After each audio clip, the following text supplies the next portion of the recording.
The Middle East and North Africa is sitting on a gold mine. Well, a black gold mine. Beneath this region is at least 113.2 billion metric tons of oil. And here the physical geography and the human geography kind of line up. The oil isn't uniformly distributed beneath the surface of the earth, and neither is this mind-boggling wealth. But the Middle East and North Africa region, often called MENA for short, knew great power and wealth even before oil became so valuable. At one point, the region housed some of the most powerful empires and most influential schools of thought, and yet not every country in the region is considered powerful today in 2022. In this series, we've highlighted how the perception of all places and lands isn't fixed. In geography, we like to tell the story of the world, but there are so many different perspectives and ways to know our experiences, we need to think carefully about what story to tell. And the way we tell those stories too. Geography has long been a tool wielded by empires. Knowledge about strategic locations, mineral resources, locations of political power, and even how we talk about and describe cultures and people guide the leaders and rulers of the world. And development, which is a polarizing, complicated word, can be the concept we lump all those factors into. We draw comparisons and talk about growth, but we can also ask what having wealth and power really means, and how and why they're distributed so unevenly around the world. Even how we talk about development tells a story in and of itself. I'm Alize Carrere, and this is Crash Course Geography.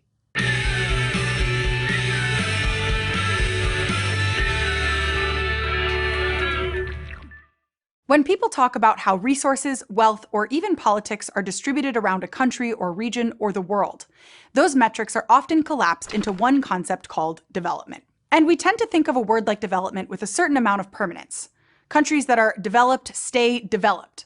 But since talking about and comparing countries depends on our perceptions and opinions at a particular time, the history of the word itself can be really illuminating. Talking about how developed a place is something that started in the mid-20th century. But even if it wasn't widely used before this, it has ties to the language used within European colonialism. Like we talked about in our last episode, many European colonizers changed the cultural landscape of a place just with their word choice. They describe their colonies as backward compared to their modern or advanced home countries to justify taking resources from their colonies. Until the 1970s, development was largely thought of in economic terms, and a so-called developed country was one with standards of living and material wealth that looked like what was found in Europe and North America. They often had a history of industrialization and colonialism too. The other group of countries were originally seen as underdeveloped. These were places whose standards of living and wealth were considered not as good as the so-called developed countries. And it's probably no surprise to learn these countries often had been colonized by said developed countries. Eventually, underdeveloped changed to developing, and then got mixed up with talking about the third world. First, second, and third world are actually political terms that describe political leanings during the Cold War, coupled with a description of predominant economic models. But in most cases, those pairings don't make sense in a post-Cold War world. And underdeveloped, developing, and talking about the third world all came to mean the same thing to Westerners: that the non-white people of these places were inferior to people in so-called developed places. And it's a sentiment that grew out of the labels colonizers chose to use, and the history they devalued. But colonized people and scholars from around the world have pushed back on this narrative. They also pushed back on development being tied to how similar a place is economically and politically to the West, which is shorthand for Europe and North America. One way to more fully get at the nuance of development is to be specific about what type of development we're talking about. For instance, because economic standing and wealth and resources are what reinforced colonial narratives about who is developed, we still use economic metrics as one way to measure the economic development of a country. Some of the strongest economies in the world, maybe not surprisingly after those oil stats at the beginning, are places like the United Arab Emirates. It's one of the top 30 countries for 2020 gross domestic product, or GDP, which measures the monetary value of an economy's final goods and services, and is one way to measure the strength of an economy. The UAE has a free market economy, which we might remember dates back to some of the earliest histories and trade with both India and Mozambique thanks to monsoon migration. Those market-based policies, or policies that allow for supply and demand to set the value of a good, encourage competition and foreign investment. And from the late 1800s to the 1960s, it was under the control and protection of the British, which we know from our last episode on colonialism can have lingering negative effects, yet it's a strong economy thanks to oil and being able to use that profit to build infrastructure. Compare that to Lebanon, a location also endowed with resources, like a water surplus in an arid region, ample agricultural land, and its favorable location on the Mediterranean Sea, making it a key port for getting goods in and out of the Middle East. Lebanon was placed under French military administration after the First World War, and was part of the Ottoman Empire before that. Historically, Lebanon has been considered a wealthy place, but unlike the UAE, Lebanon has struggled to overcome the politics related to its colonial past and has had political and economic setback after setback. Remember, over the last few episodes, we've talked about different types of economic production and how it's not enough to have the stuff. Just owning natural resources doesn't make a country wealthy. Lebanon has water and agriculture, but in 2022, that doesn't equal the same wealth as massive oil fields.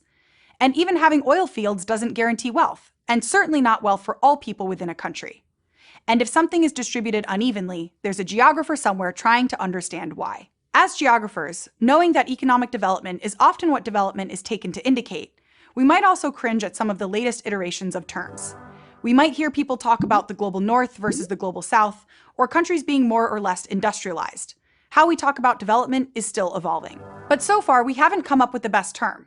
North and South say nothing about economic potential, and in the end, many of the countries that are considered economically developed today did so through tremendous extraction, either from their own resources or those of other countries. And the labels we use tell the story of those dominant countries. Those stories also guide the global response to how economically wealthy countries treat lower-income ones. And there's a whole smorgasbord of policies meant to help countries create stable, free market economies and become economically developed. These can be things like import substitution, which are economic policies that attempt to make imports expensive through high tariffs or taxes on imported goods. The intent is to create economic motivation to create a strong secondary economy by manufacturing goods domestically. But many people involved in development are recognizing that to make an economy look like one in Europe and North America, it takes both economic and political infrastructures and a massive amount of wealth. Wealth that those regions built from colonial extraction that then funded their industrial revolutions, which is where the wealth of current low-income countries went in the first place. Instead, now low-income countries who are members of the UN often receive loans to fund these projects from the World Bank, the International Monetary Fund, and other supranational organizations, which mostly function outside of the authority of any one state. But these programs are not always a good fit, because if a country can't pay back what they owe, they default and have to work out a repayment deal, which usually involves restructuring their economy. And restructuring often involves some sort of austerity measures, like cuts to social programs like healthcare, education, and pensions. So a lot of the focus of development is on wealthy countries of the world helping other economies begin to look like they do. And in the process, a lot of those disparities just get reinforced when low-income countries are trapped in debt. But many scholars and leaders have pushed back over time. Because development doesn't have a universally accepted definition, that means we can also define it in ways beyond economics and how much like Europe they are. In shifting how we define development, we also shift the story. Post-colonialism, which is a response that gained increasing prominence throughout the 1970s and onwards, is in part a critique of the way these Eurocentric labels are produced and used.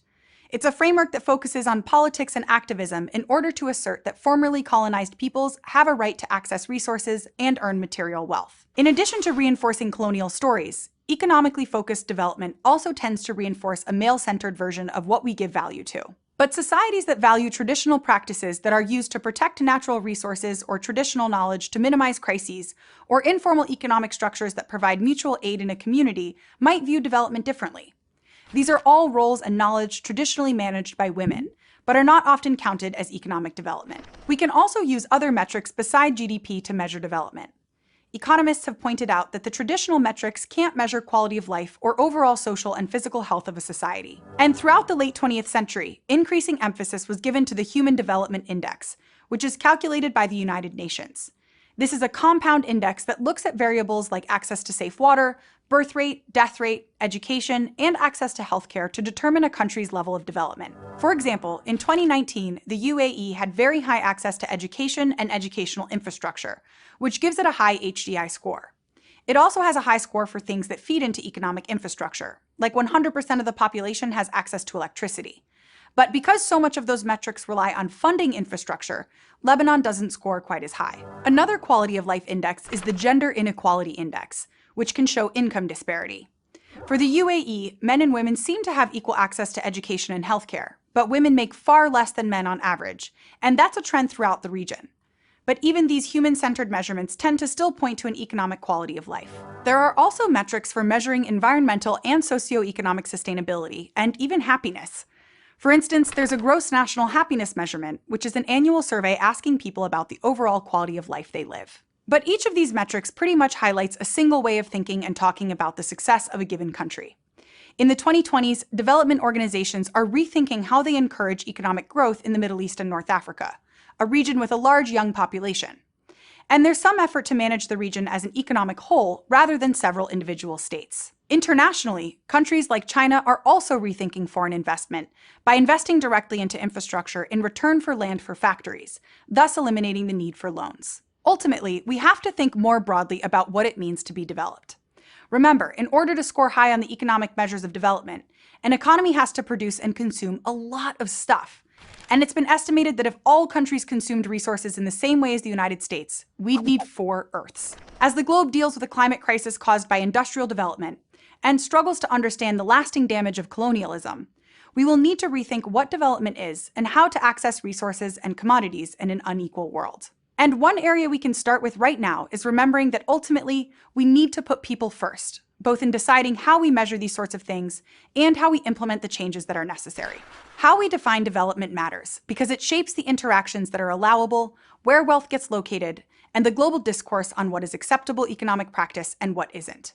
It shapes how we tell the story of the world and who are heroes and villains. Failing to see that there are multiple valid ways for a country to be developed can cause harm. And the stories we tell about ourselves and other countries can shape how we all relate to each other. Next time, we'll tell the story of growing cotton with genetically modified seeds in India and the unintended consequences of this development strategy. Many maps and borders represent modern geopolitical divisions that have often been decided without the consultation, permission, or recognition of the land's original inhabitants. Many geographical place names also don't reflect the indigenous or aboriginal people's languages. So we at Crash Course want to acknowledge these people's traditional and ongoing relationship with that land and all the physical and human geographical elements of it. We encourage you to learn about the history of the place you call home through resources like nativeland.ca and by engaging with your local indigenous and aboriginal nations through the websites and resources they provide.